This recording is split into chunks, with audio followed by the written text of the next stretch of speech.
Hi guys, my name's Seb Tudor, I'm the man on the Silver Mountain, and welcome back. Now today, rather than doing a gameplay video for Conan Exiles, we got an interesting newsletter that came out the other day in regards to what we can expect to see moving forward in Conan Exiles. And so considering that I've still got a whole load of stuff to do with the stuff that I've already talked to you guys about, I also wanted just to take some time out this week and go through this newsletter and talk about kind of stuff that I've mentioned before, stuff that other people have mentioned, stuff that Funcom is now either confirming or denying, and hopefully what we can expect to see moving forward. So they start off the letter by talking about technical fixes and how they're working on those and how they're still patching those to try and improve the technical side of the game, which you'd expect from a game that is mostly online focused. Even though you can play it solo, obviously the way that the game is, and as that's the way that I've been playing it a lot, the way that it is intended to be played is with more people, especially considering that they've got their own servers and whatever else. So they're obviously trying to patch in and sort out as many of the bugs and other problems as things go along. But then they say that they want to go through more of their roadmap than just stability and technical improvements, and they outline that there are three types of updates we can expect: major updates, minor updates, and DLCs. And they say a lot of this is based on learning from early access about what we are capable of delivering and how often. Minor updates are changes like bug fixes, upgrades, tweaks, and features, or tweaks to features rather. So that's any of the stuff that's already been thrown into the game will be that needs some tampering, some tweaking, some reworking. That's all going to be these minor updates. But then we've got the two types that I'm sure people will get excited about. The larger free updates will contain new features that add to the current Conan Exiles experience. And as I'm sure you guys can see down the bottom, we've already got something to look forward to that we've been waiting for a while. But then the other DLCs, as in paid DLCs, will be cosmetic, new armor types, new other bits and pieces. And I'm not sure how much money they're going to make off this. I imagine there are going to be a good number of people that pick up on this side of things and will spend money on it. If I have the money to spare, maybe I will as well, depending on which things I'm interested in. But the other thing that stands out to me in regards to this is what happens when one group of people has the DLC and another group of people doesn't, but they're on the same server in the same environment. Will they be able to trade the DLC armor? Is it the capacity for them to, one person could buy it, build it for their clan, and then whilst other people might not be able to use it, they'll still be able to get the armor. There are a few questions that I have around the cosmetic only kind of focus for this, but they say that more specifically the DLC will help them pay for the official servers and continued development of the game. So there's a reason to give them more money through these DLC packs for cosmetic stuff. But at the same time, when you've got such a vibrant modding community and when you've got kind of the big group aspect of the game where some people might have it, other people's might not, it's not a case of, as it is with mods, where it's go to the Steam workshop, download the right mod so that you match it with someone else and then you can just keep playing. It's going to be a case of, right, well, if this person has it and this person doesn't, then if they can't be in the same place doing the same things at the same time, or can't help each other out because of what they can make and build and whatever else, then that becomes a bit more taxing and a bit more worrying as to how that'll work. But hopefully we'll see more about that as we scroll down, considering they are outlining the first few things to come through. They're also, as said, working on stabilizing patches, the 500 adjustments and blah blah blah, which again we've expected that kind of thing anyway, and so it's going to be hopefully just a good thing seeing those patches roll in. Hopefully they won't break too much else when they get rolled in with one set of fixes, hopefully it will just be fixes and it won't cause anything else to start to crumble or erode. But then they start outlining the new bits and pieces the we can expect to see in the near future, and some of this stuff sounds great. So first off, as I said in one of my videos not so long ago, give me pets.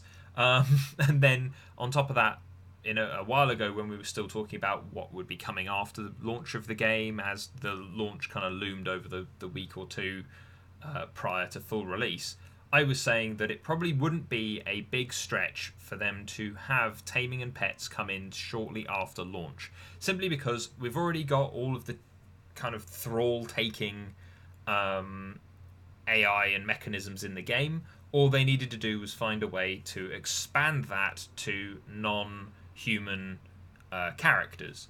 Now, I imagine that this is mostly just going to revolve around animals, so I don't think we'll be taming demons or taming giants or anything anytime soon. Part of me would think that would be kind of cool, but I understand why that wouldn't be the case. But anyway, they say that we have been patiently waiting for this for a while, and they're proud to announce that it's coming, and they're working on the tech and optimization to go hand in hand with adding this to the game, and we'll talk more about it very soon. But either way, we now know it's coming, and that's a good thing, because it means that I, at the very least, can go around and tame all of the different big cats, a whole pack of wolves, and everything else, and have a lot of fun with it. But then they also say, in addition to the pets update, they will also be adding new dungeons to the game. Currently, we have several in production, one of which is tied explicitly to the pet system. More information on that soon. I'm not sure about it being specifically attached or explicitly attached to the pet system, but there are still a whole slew of areas in the map that you can go to, where you go into a cave and at the bottom there are just empty black holes, or places that have been patched up, hidden behind massive rocks, otherwise disconnected from the zone. Like we can see all of that in the game already, so the fact that there are more dungeons coming, great, kind of to be expected. But again, like, we can already see where a good number of those may go, and I'm hoping that these dungeons and the things that come with these dungeons are going to be more instanced again, rather than the open air kind of dungeon from the Frost Giant Temple. Just because I feel like that was the most lackluster. It was, you kind of walked in and it was just a long kind of set of corridors that you just wandered down, murdering everything in your way, and you got to the end and you could use the forge. There didn't seem to be as much to it compared to, say, the Dregs or the Black Keep, where there were traps and there were hidden treasures and there were other bits and pieces kicking around, and then you had the big boss fight at the end, whether it was functional or a bit janky or whatever it was when you decided to play it. It was there for you to use. And then, considering we've had mention of a few other gods, including Skelos, lots of people like myself were hoping for kind of elder god-esque entities like Zotli. But one character that has been mentioned, one god from the lore that has been mentioned a fair few times, has been Jebel Sag, considering we've got a child of Jebel Sag as a person who we can go and find and talk to. So I imagine that they in some way will be interconnected with some of the pet system stuff and some of the stuff that's going to be coming forward. Again, they've not seemingly changed a lot of the dialogue from a lot of those NPCs. Like Metcamosis still talks about sorcery. Jebel Sag talks about the Misty Lands, I think, and stuff like that. They have their kind of infrastructure for delivering story to us in the world still, and as a result, I imagine that as these new features come out, I imagine sorcery is something that they still want to do to some extent or another, because otherwise corruption, like, it's still there as kind of a increased difficulty to an extent, but there's no real reason. If once you've gone into an area, cleared it out, got the thing you want, and left, if it's a corrupted zone, there's not necessarily much reason to go back to those zones. And using obelisks and things gives you corruption. Well, why? In lore terms, sure, the magic that's around it makes sense, it affecting you in that way, but otherwise, corruption was supposed to be a trade-off for sorcery as much as it was supposed to just be a disadvantage for other things, for certain areas of harder content. And so I'm hoping that when that comes in, we'll see kind of that carry on. But anyway, this new religion, specifically set up to, rather unsurprisingly, as the Lord of Beasts, will become available as a religion for those strong enough and brave enough to find him. And with his religion come new altars, pet-focused religious items, and of course the new god avatar himself, which I assume is going to be some big werewolf, considering the children of Jebel Sarg are kind of were-hyenas, essentially. But yeah, and also they're saying that they're doing further balancing updates on the god avatars, which is good, considering, again, looking at what the god avatars can do from the video that I did where I threw all of them against a wall, apart from Deketto, not tried her out yet, but where I threw all the god avatars against the wall to see what happened. The avatars at the moment don't seem to either be impactful enough for their kind of specific foci, nor are they, considering the amount of resource that has to go into them, and the amount of time that can go into them, they are maybe not as helpful as they could be. And when it comes to some of the other bits and pieces, when it's the differences between how they do damage and which places they can strike and all the rest of it, considering that they are huge anti-personnel and anti-fortress, essentially siege weapons, their results kind of differ too widely, I think. So the fact that they have pointed out, yes, we are doing more balancing is a good thing.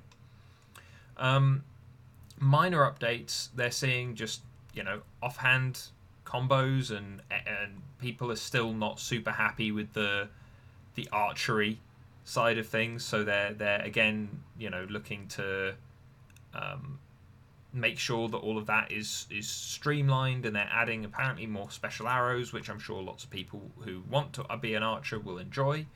And then on top of that, offhand combos, which, different combos based on the weapon that you have equipped in your offhand, which is nice, especially for those of us that maybe want a throwing axe in the offhand, or having a spear there, possibly even when you're wielding a torch as well, having a different combo as a result of that would be kind of cool, even though that's not specifically a weapon. And then adding in more item usage animations, slightly more controversial, but certainly needed. We're adding animations for the use of certain items, bandages, potions, etc. So I can see lots of people thinking that isn't really a necessary thing, but at the same time, it's going to, as they point out here, stop the potion spamming, but also it's a telegraphing thing.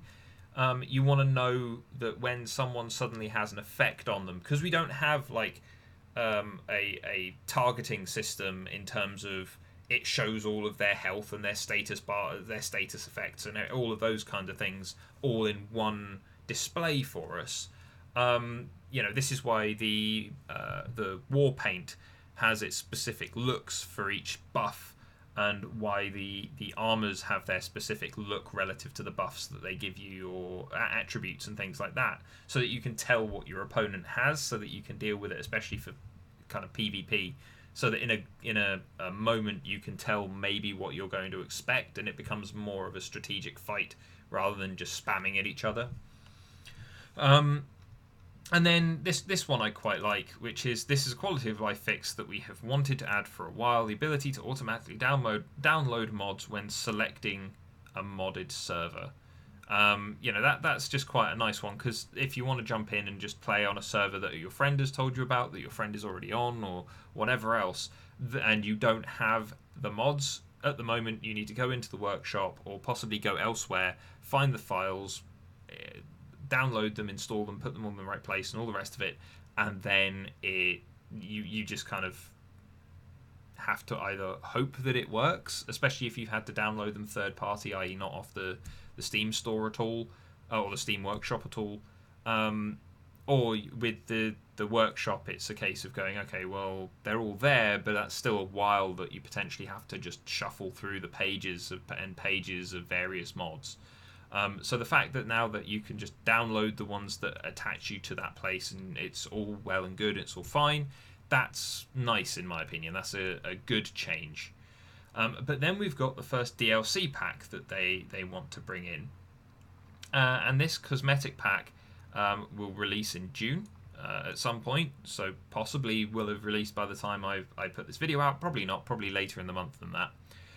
And then this cultural pack will be from the country of Kitay, which for any of you that have either read the fiction or who've played Age of Conan, the Godslayer expansion, where most of it was kind of Catan and Kitay areas. It's very much kind of more Oriental, kind of ancient China, ancient Japan inspired in a way. And so as a result, it's they don't. Okay, so let's see what they say here, because they say it's been made or being made.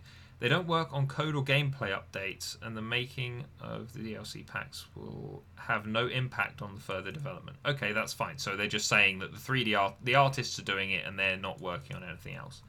That's fine, but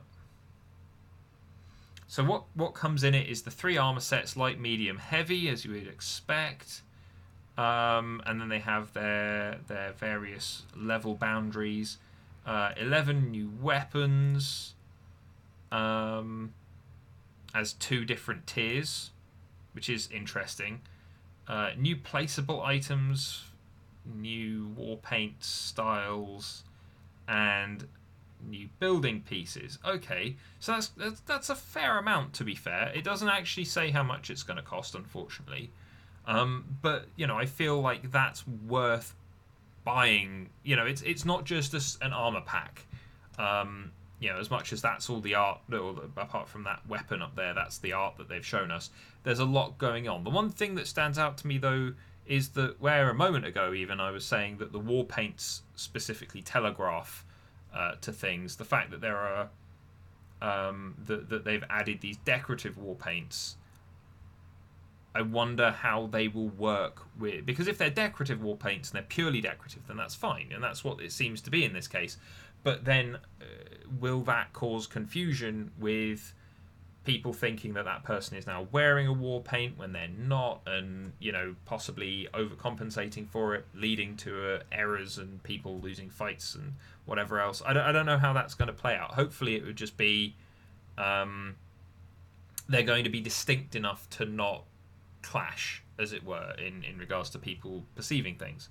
But then they say all of the above recipes will be available through the Catan Artisan Station, which is available after purchasing the DLC. As already mentioned, this is purely cosmetic and won't affect gameplay balance. You're not buying power, just looks. Which, again, is the right way to do things, I think. I'm going to be interested to see what kind of Tier 3 building pieces are there, because, if this is very kind of Far East Asian inspired, then that's going to be potentially the kind of structures you would need, or the appearance that you would need to build the Great Wall of China, for instance, or something with that kind of aesthetic, a grand kind of emperor's palace or something like that. So that's going to be interesting to see. All of this sounds good to me. The one thing that I'm a little worried about is just how this all works, because again, if it's how the DLCs work, because again, so you get 3 new armor sets that you can craft off this bench. Well, fine, you're going to put the bench, the Catan Artisan Station in your base. The rest of your clan might not have bought the DLC. Does that mean that they can't make the stuff on there? Does that mean that if you make it for them and drop it on the floor for them, they can't pick it up and use it? You know, I'm not sure. I'd like, if they can't build it from the bench because they haven't bought the stuff, that's fine by me. Because obviously the blueprints and so on are part of what they're building here. But if you create a stack of tier 3 Catan style building blocks, foundations and walls and things like that, drop them on the floor for someone else to use, and then they can't use them just because they haven't bought the DLC, that's where it's going to interrupt the experience, and that's where I feel we're going to have a problem. But obviously this is the first one that's coming out, and we're going to have to see. I'm really excited for seeing the pets coming out soon.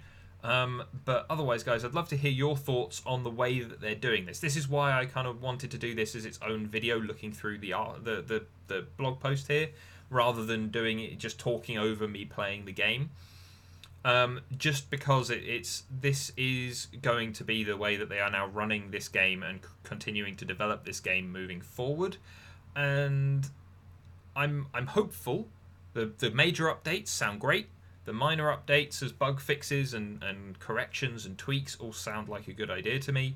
And then the DLC route where it's purely cosmetic sounds fine, but if it's a situation where it's purely cosmetic until you have to try and pass it on to someone else, then, you know, that's where I start to worry. But anyway, guys, I'd love to hear your thoughts on this, whether or not you think the way that they're doing the DLC is fine or not. Again, there are lots of DLCs out there that will charge like a fiver, 5-10 quid for just like a set of armors that you may very well not use and that aren't worth your time. And yet you'll still potentially buy them just for the sake of having access to them. I remember, I think it was Mass Effect 2. In fact, it might have been all Mass Effects, to be fair, where some of the packs that were like 5 to 10 quid were, you would go in and you'd buy them, and they were just new outfits for your team members. They weren't even for you. There was nothing really new for you. It was just if you wanted Jack to have a jacket, or if you wanted Garrus to have a slightly different shape and colour to his armour, then you would go and get those DLCs. Here, it seems like there's a lot more that's practical, that's useful, that's cool for you to get hold of whilst still being cosmetic. You know, you've got basically for every single thing that you can make in the game, random placeable items for kind of cosmetic purposes, for just decorating your home, stuff for decorating yourself with the war paints. But then you've got the three big areas that we work in the game, which is the building of bases, the building of armor, and the building of weapons. And there's stuff for each one of those, and all of their ins and outs seemingly, which to me looks and sounds great. Obviously, we'll have to see how it's priced. If it's between 5 and 10 quid, personally, I would think this is more than we would maybe get in a lot of other games of similar sort. And some of the games that do it are they horribly overpriced cosmetics. And so as a result, it's going to be interesting to see how many people like this idea, how many people don't. But obviously, to keep the servers up and running and whatever else, they can't rely purely on new game sales. Even though, from what Funcom has said, I think Conan Exiles has kind of touched out at their top-selling game so far. But it's a case of going, they need that continuous revenue to kind of do maintenance, to continue to develop, to get us the features that we still want, like pets, like sorcery, like whatever else. And so I think this is the right way to go about it, because it's transparent, there's no RNG, it's more than we'd maybe get in other games, and it's not affecting anything else. As I said, it's just their artists creating more art and putting it into the game. It's just their art team continuing to do their jobs, rather than certain other games where their art teams just slow down, stop, try and move on to the next project whilst everyone else is still stuck on the last one. Just because they've got nothing else to do.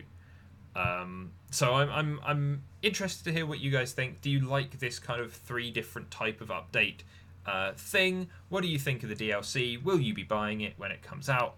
But otherwise, guys, thank you very much for watching, and I will see you in the video next week. Take care.